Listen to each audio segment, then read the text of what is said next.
नमस्कार, आप देख रहे हैं मोबाइल न्यूज 24। मैं हूं नीरज कुमार। आज हम बात करने वाले हैं 10th और 12th के स्टूडेंट के लिए जो आने वाले महीने में पेपर होने वाला है, एग्जाम होने वाला है, उस संबंध में। जैसा कि आप सभी को पता है कि 19 फरवरी से 10वीं का एग्जाम शुरू हो रहा है और 22 फरवरी से 12th वाले स्टूडेंट के लिए एग्जाम शुरू होने वाला है। इसको लेकर सभी छात्र, सभी बच्चे काफी उत्सुकता में भी हैं, काफी खुश भी हैं और काफी सारा परेशानी भी है उनके साथ। कई सारे सवाल हैं, क्या करें क्या ना करें, इस उलझन में हैं। पेरेंट्स का भी दबाव है उनके सामने कि अगर अच्छा नंबर नहीं आया तो आने वाले समय में नए कॉलेज में एडमिशन में भी प्रॉब्लम हो सकता है।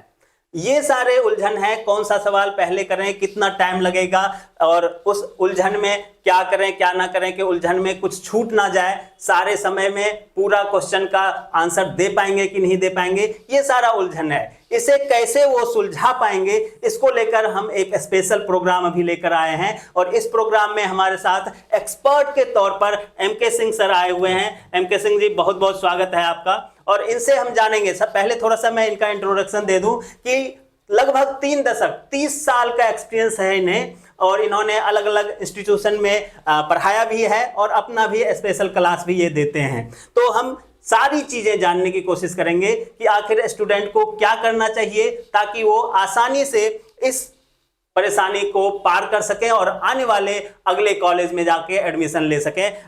सिंह सर, सबसे पहले आप ये बताएं कि जो स्टूडेंट्स हैं उनके पास सबसे पहला जो क्वेश्चन होता है कि हम कैसे भी ऐसा नंबर ले आए ताकि हमारा आसानी से नेक्स्ट क्लास में एडमिशन हो पाए, अच्छे कॉलेज में एडमिशन हो पाए। टॉप करने की बात तो बाद में होती है जी।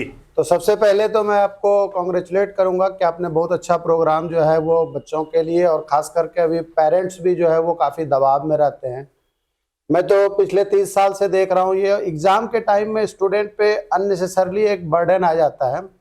तो स्टूडेंट को हम लोग ये समझाते हैं कि भाई साल भर में जो तुमने पढ़ाई किया, अब लास्ट टाइम में आपको डरने की या नर्वस होने की ज़रूरत नहीं है, क्योंकि एक सिंपल सी बात है कि खतरा से तब तक डरना चाहिए जब तक वो आपके सामने नहीं आया। जब आ गया तो फिर आपको उसका मुकाबला करना है, और ये कोई खतरा तो है नहीं, लेकिन टेंशन तो होती है। हम लोग भी स्टूडेंट थे, हम लोगों को भी टेंशन होती थी। तो अब तो ये दौर है कि आपको जो लास्ट का 1 मंथ है उसको आप रिकैप करके बिल्कुल कूल होके आप पढ़ाई करो। मैं आपको कुछ टिप्स बताता हूँ। एक्चुअली होता क्या है कि स्टूडेंट लास्ट मोमेंट में नर्वस बहुत होता है। उनको ये लगता है कि भाई कितने मार्क्स आएंगे। अब बहुत बच्चे हमसे पूछते हैं कि सर मुझे कितना आ जाएगा, मैं क्या अच्छे कॉलेज में कर पाऊंगा। तो ये 1 महीने का टाइम जो है वो आपको बिल्कुल काफी सोच समझ के उसको यूटिलाइज करना है।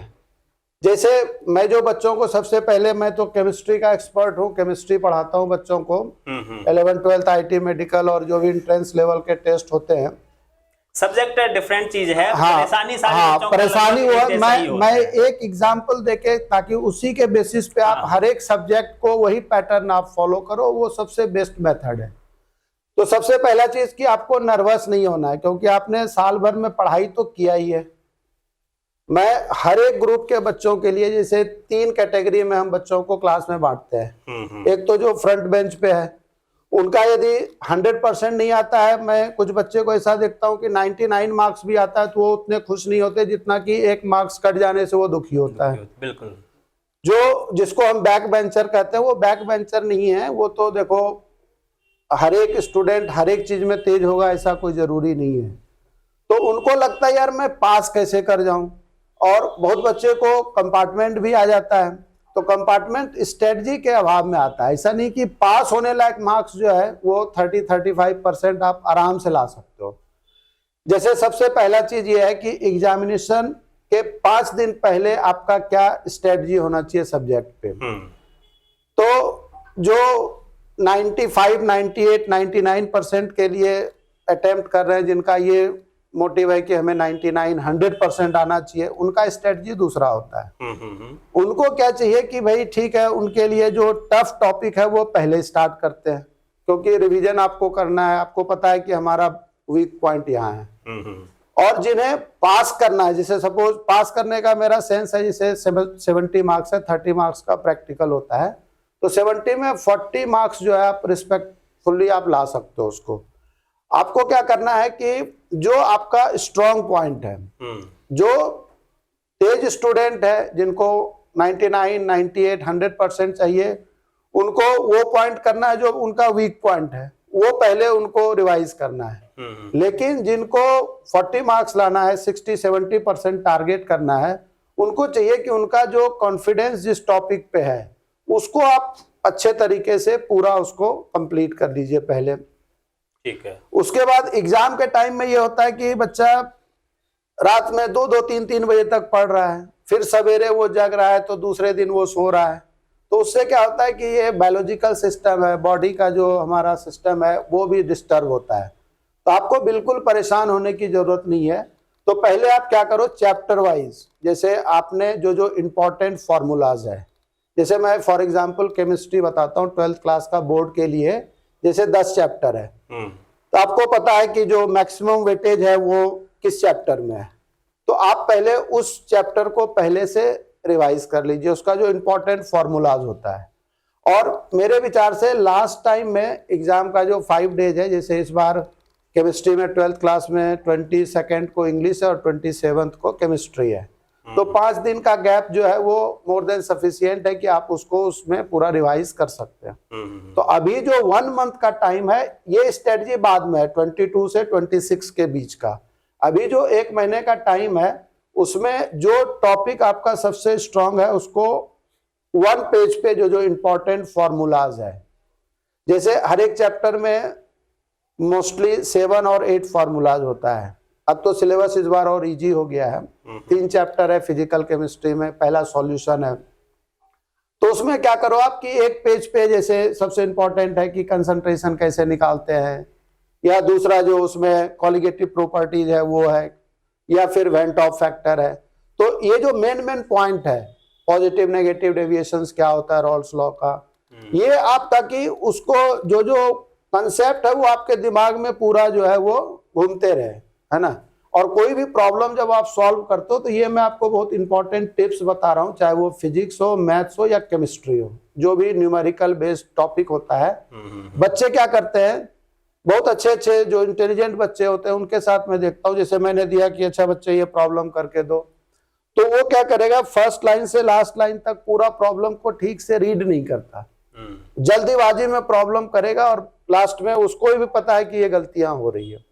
तो प्रॉब्लम सॉल्व करने में जितना टाइम नहीं लगाते हो आप, उससे ज्यादा टाइम उसको आप समझने में लगाओ, क्योंकि जब आपने प्रॉब्लम समझ लिया तो आपको पता है कि फॉर्मूला तो वही है और कोई फॉर्मूला नहीं है जो एक पर्टिकुलर प्रॉब्लम में लगता है। मतलब कुल मिला के ये कि क्वेश्चन में ही आंसर छुपा 100% हमारे को स्टार्टिंग में पढ़ाया जाता है। हाँ नहीं, वो तो है ही, बिना आंसर का क्वेश्चन तो बन ही नहीं सकता। ये बात और है कि बच्चे को लगता है, जैसे कई बार कोई फॉर्मूला होता है, जैसे फॉर एग्जांपल हम मोलैरिटी की बात करते हैं, तो उसमें हम कहते हैं कि number of moles present in 1 litre of solution. अब प्रॉब्लम में आपको वॉल्यूम नहीं दिया हुआ है, डेंसिटी दे रखा है, तो बच्चा सोचता है यार इसमें तो वॉल्यूम है ही नहीं, डेंसिटी दिया हुआ थी, वो प्रॉब्लम कहीं बाहर से आ गया है जो हमने नहीं पढ़ा था। तो उसमें क्या है कि डायरेक्ट वैल्यू नहीं दिया हुआ है, वॉल्यूम डायरेक्ट नहीं दिया हुआ है, और ये सब बच्चे को पता है कि volume is equal to mass upon density होता है ना। तो डेंसिटी यदि दिया हुआ है मास परसेंटेज में, तो 100 टोटल मास हो गया। तो आपको क्या करना है कि उस प्रॉब्लम को समझना है। जल्दीबाजी में क्या होता है कि बच्चा मतलब फिर होता है कि ये प्रॉब्लम सॉल्व नहीं हो रहा है, मैं क्या करूं अब। तो जो जो चीज दिया हुआ है उसको पहले आप लिख लो, और 2-3 बार पहले अपने प्रॉब्लम को समझो कि क्वेश्चन क्या है। हाँ, एक बार तो आप पूरा उसको मतलब एक वर्ड समझ के, जैसे आप ये मान लो कि जो प्रॉब्लम आप बाद में रीचेक करने में 7, 8, 10 मिनट बर्बाद करते हो आप, उससे अच्छा ये कि आप शुरू में 3-4 मिनट उसी में लगा दिए, तो सॉल्व करने में तो 2-3-4 मिनट से ज्यादा लगता ही नहीं है। तो उसमें जैसे आपने, और बोर्ड में स्टेप वाइज मार्किंग होती है, जैसे उसका जो एनालिसिस है बोर्ड वाले भी जो देते हैं, पहले अंडरस्टैंडिंग ऑफ प्रॉब्लम है, तो पहले सबसे पहले आप लिख लो कि वी हैव गिवन, क्या क्या दिया हुआ है, फिर क्या फॉर्मूला लगेगा, और जो फाइनल आपको निकालना है, जो टर्म निकालना है, जैसे किसी प्रॉब्लम में वेट निकालना है, तो वेट के टर्म में इक्वेशन लिख लिए, और लास्ट वाले पॉइंट में न्यूमेरिकल वैल्यू पुट करना है। यदि आपका फाइनल कैलकुलेशन गलत भी हो जाता है तो उसमें हाफ मार्क्स डिडक्ट होता है। कैलकुलेशन यदि पूरा नहीं आप कर पा रहे हो, टाइम नहीं है या जो भी मैनेजमेंट के चलते, तो 1 नंबर कटेगा, लेकिन फिर भी 3 मार्क्स में 2 मार्क्स तो आपको मिल ही रहा है बिल्कुल, है ना। और सबसे बड़ा बात है कि एग्जाम के टाइम में बिल्कुल रिलैक्स होना चाहिए, है ना। एग्जाम के टाइम में आप प्रॉब्लम लो, मतलब ज्यादा हेडेक लोगे, टेंशन लोगे, तो अल्टीमेटली आप जानते हुए भी प्रॉब्लम गलत करोगे। अच्छा, दूसरा और चीज हम देखते हैं कि स्टूडेंट क्या होता है कि एग्जामिनेशन हॉल में जा रहा है और उस समय रिवीजन कर रहा है। तो भाई आपको पता है कि साल भर के बाद एग्जाम होना है हमारा, कम से कम ये तो हमें पता ही है कि 1 महीना के बाद जैसे 27 को एग्जाम है या 22 को है, तो रास्ते में वो रश नहीं होनी चाहिए कि भाई उसमें क्या होता है एग्जामिनेशन हॉल में, यदि आपका कंसेप्ट इधर उधर हो गया, क्योंकि उसमें दिमाग में आप रिकॉल करने का कोशिश करोगे कि रास्ते में मैंने पढ़ा था ये फॉर्मूला ये है, तो वो आप गलती करोगे, कंफ्यूजन होगा। तो लास्ट टाइम में ये है कि बिल्कुल रिलैक्स होके जाना चाहिए। अब हम लोग क्या करते थे एग्जाम के टाइम में, एग्जामिनेशन जैसे कल है तो आज घूमो फिरो आप फ्रेंड के साथ, मूवी वगैरह, चलो 3 घंटे का टाइम होता, उतना आप वेस्ट नहीं एफर्ट कर सकते, तो लेकिन रिलैक्स होना चाहिए। आप अपना आराम से जो पूरा नींद होता है वो प्रॉपरली सो। ये नहीं कि हम 2 बजे 3 बजे 4 बजे तक जग रहे हैं, पता चला एग्जामिनेशन हॉल में सर भारी है, तो ये सब चीजें होती है बच्चों को, मतलब जो एक होता है घबराहट टाइप से कि क्या होगा कैसे होगा। जो एग्जाम आप स्कूल में लिखते हो, जो 10th क्लास में आपने लिखा है, वही सेम चीज तो है इसमें। बिल्कुल बिल्कुल। अब कुल मिला के पिछले कई साल से अपने प्रधानमंत्री नरेंद्र मोदी भी परीक्षा पे चर्चा करते हैं, और इस बार शायद 29 तारीख को उनका परीक्षा पे चर्चा आने वाला है 11 बजे से, तो स्टूडेंट उसे भी देखें। और उससे पहले एक और एपिसोड हम लोग डालने की कोशिश करेंगे, और अभी एग्ज़ाम तक 2-3 एपिसोड हम तमाम स्टूडेंट के लिए डालेंगे ताकि उनके और भी कन्फ्यूज़न दूर हो सके। एक और बड़ा सवाल है एक्चुअली, जैसे अभी CBSE का हम लोगों ने चर्चा किया कि 10वीं का 19 फरवरी से है और 12वीं का 22 फरवरी से है, और लगभग 2, 3 या 5 अप्रैल तक, 2 अप्रैल तक खत्म हो रहा है। लगभग 1.5 महीना से ज़्यादा का टाइम पीरियड है बच्चों के पास। एक सब्जेक्ट जैसे कि अभी आपने कहा कि 22 तारीख को है और फिर 27 तारीख को है, बीच में लगभग 5 दिन का गैप है। ये CBSE का शेड्यूल है। अगर हम इसको तुलना करते हैं स्टेट बोर्ड को लेके, चाहे यूपी बोर्ड हो, बिहार बोर्ड हो, बंगाल बोर्ड हो या मध्य प्रदेश, किसी भी स्टेट बोर्ड की बात करते हैं, तो वहाँ पे 10 से 15 दिन में सब कुछ फिनिश हो जाता है, पूरा का पूरा एग्जाम खत्म हो जाता है। यहाँ के CBSE के बारे में कहा जाता है कि CBSE के बच्चे बड़े अच्छे मार्क्स से पास होते हैं, बहुत अच्छा पढ़ाई होता है।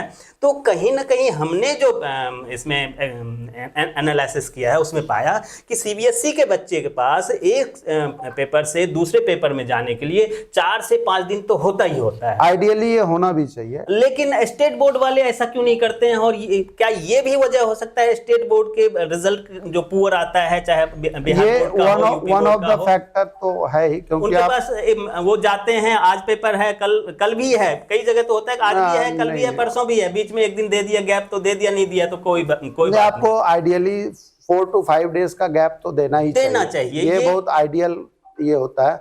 और दूसरा बहुत अच्छा क्वेश्चन आपने पूछा, मैंने एक चीज और मैं सजेस्ट करना चाहता हूँ स्टूडेंट को कि जैसे केमिस्ट्री में प्रॉब्लम्स है, 1 to 16 प्रॉब्लम्स ऑब्जेक्टिव होता है, फिर 2 मार्क्स का है, फिर 3 मार्क्स का है, फिर 4 मार्क्स का होता है, फिर 5 मार्क्स का है। तो इसमें ये कोई जरूरी नहीं है कि आप सीरियल ऑर्डर में क्वेश्चन को कीजिए। जो स्टूडेंट मतलब 60, 70, 80% टारगेट कर रहे हैं, उनके लिए चाहिए कि पहला जो चीज आपको आ रहा है उसको, उस प्रॉब्लम को पहले आप सॉल्व कीजिए ताकि उसमें आपका 100% मार्क्स आए, है ना। अब ये कोई जरूरी नहीं कि एक क्वेश्चन किए दूसरा किया, उसमें जैसे बीच में 3-4 प्रॉब्लम यदि आप अटक गए किसी कारण से, तो उसमें एक फ्रस्ट्रेशन भी होता है, ये क्वेश्चन नहीं बन रहा है, मैं क्या करूं।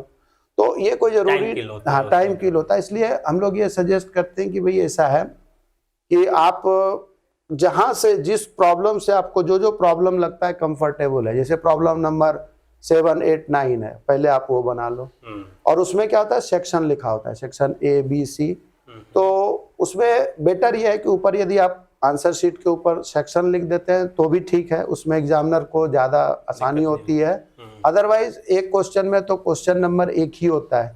जैसे आपने 25 नंबर क्वेश्चन को पहले अटेम्प्ट किया, 25 नंबर को, वो आपको पता है कि 25 मेरा पूरा 100% मैं सॉल्व कर लूँगा। 32 नंबर प्रॉब्लम है वो सॉल्व कर लूँगा। तो 32 नंबर जो प्रॉब्लम है वो 5 मार्क्स का है, कोई 4 मार्क्स का है, कोई 3 मार्क्स का है।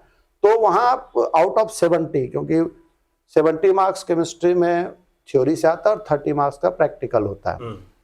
तो 70 में जब आप ये कॉन्फिडेंट होने लगते हो कि भाई हमारा 35, 32, 38 प्रॉब्लम तक हम पहुंच गए, तब आप धीरे धीरे क्या होगा, रिलैक्स मूड में आप आ जाओगे।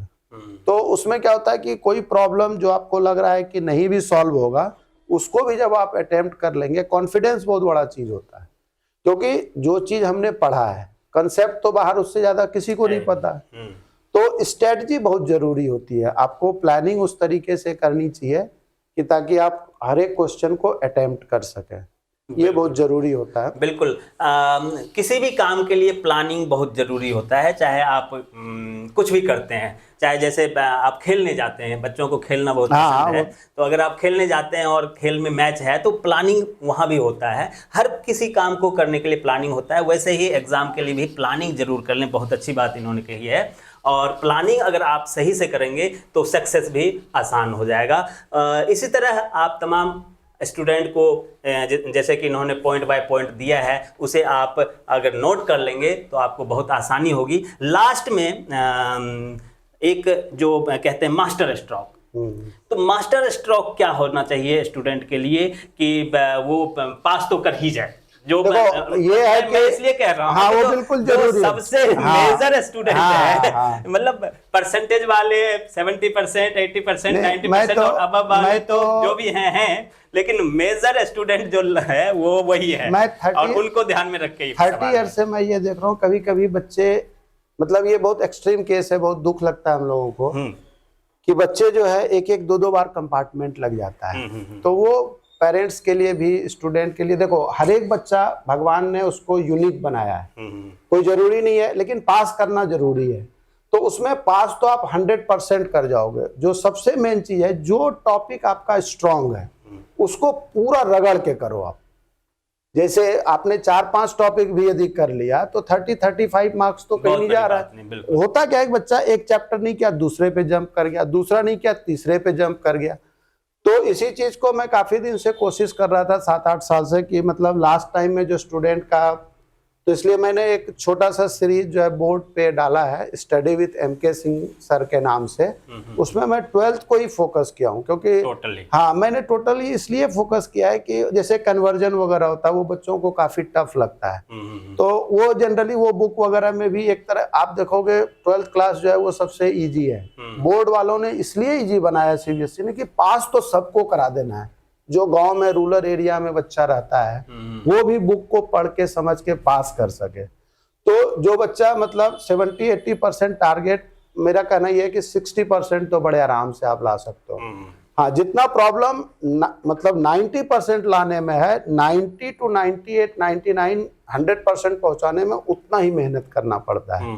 लेकिन यदि आप ठीक ढंग से उसको प्रोसेस को फॉलो करोगे आप, तो उसमें मैंने कुछ टिप्स वगैरह डाला है, जैसे कोऑर्डिनेशन केमिस्ट्री है, D&F ब्लॉक है, वो 3-3, 4-4 टिप्स, फिंगर टिप्स के बेसिस पे प्रॉब्लम जो है वो आप सॉल्व कर सकते हो। तो मेरा एक मतलब वीडियो पे, ऐसे कहीं भी आप यूट्यूब पे बोलेंगे भी आजकल तो study with MK Singh sir, तो वो खुल जाएगा। और दूसरा, प्रधानमंत्री जी ने बहुत अच्छा ये चीज किया, आज तक हिस्ट्री में किसी प्रधानमंत्री ने ये नहीं किया, जो बच्चों के लिए इतना, बच्चे वेट कर रहे हैं कि भाई मतलब प्राइम मिनिस्टर हमारे बोलेंगे, वो हमारे एग्जाम को लेके वो भी चिंतित है। तो इसलिए आप उनका तो जरूर सुनिए, क्योंकि उनका जीवन का अनुभव है, वो परीक्षा क्या है वो भी तो अनुभव ही है। बिल्कुल बिल्कुल, एक अनुभव तो उनको जरूर सुनिए, और वो बहुत ही सराहनीय काम है। इतना मतलब आप देखो, कम से कम इतने बिजी शेड्यूल में वो स्टूडेंट के बारे में सोचते तो है इतने, और देश का भविष्य क्या है, स्टूडेंट ही है। बिल्कुल। तो आप तमाम स्टूडेंट 29 तारीख को प्रधानमंत्री के साथ परीक्षा पे चर्चा कार्यक्रम में मेरे ख्याल से करीब 5 लाख तो रजिस्ट्रेशन हो चुका है ऑलरेडी। और जिन्होंने नहीं भी किया है वो अपने घर में यूट्यूब पे, टीवी पे, हर जगह आप देख सकते हैं, क्योंकि आजकल कम्युनिकेशन का इतना सारा साधन है कि आप किसी का भी फायदा उठा सकते हैं। तो वो जरूर देखिए, और हम लोग भी उस कार्यक्रम को लाइव करेंगे। मोबाइल न्यूज़ 24 पे भी उसका लाइव प्रसारण होगा, आप मोबाइल न्यूज़ 24 पे भी देख सकते हैं। और बीच बीच में हम लोग एक अलग सब्जेक्ट पे अपना कुछ पॉइंट भी रखेंगे, वो भी आप उसे, और स्पेसिफिक कोई प्रॉब्लम है तो जो अपना मोबाइल न्यूज़ 24 है उसमें कमेंट बॉक्स पे आप दीजिए, कमेंट हम कर लोग सकते जो है हैं। और हम जैसे कि 19 और 22 तारीख से स्टार्ट हो रहा है, तो उससे पहले 1-2 और हम लोग प्रोग्राम रखेंगे इस बीच में वीकली तौर पे, तो उस पर उसका भी आप लोग फायदा उठा सकते हैं। आप तमाम स्टूडेंट का और पेरेंट्स का बहुत बहुत धन्यवाद। MK सिंह, आपका भी बहुत बहुत धन्यवाद।